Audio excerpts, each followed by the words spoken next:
Welcome to Sukesh economy classes. భారతదేశంలో దాదాబాయి నౌరోజీ గారు జాతీయ ఆదాయాన్ని, తలసరి ఆదాయాన్ని a poverty and un British rule in India గ్రంథం ద్వారా తెలియజేయడం జరిగింది. 1867-68 సంవత్సరానికి గాను భారతదేశంలోని జాతీయ ఆదాయం 340 కోట్లు, జనాభా 17 కోట్లు, తలసరి ఆదాయం 20 రూపాయలుగా దాదాబాయి నౌరోజీ గారు ప్రస్తావించడం జరిగింది. ఈ జాతీయ ఆదాయము, తలసరి ఆదాయం ప్రకటించిన తర్వాత దాదాబాయి నౌరోజీ గారు a poverty and un British rule in India గ్రంథంలో ఇంకొక వాక్యను రాయడం జరిగింది.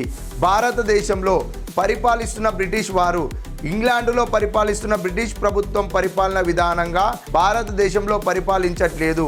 భారతదేశంలో అన్ బ్రిటిష్ రూల్ నడుస్తుంది.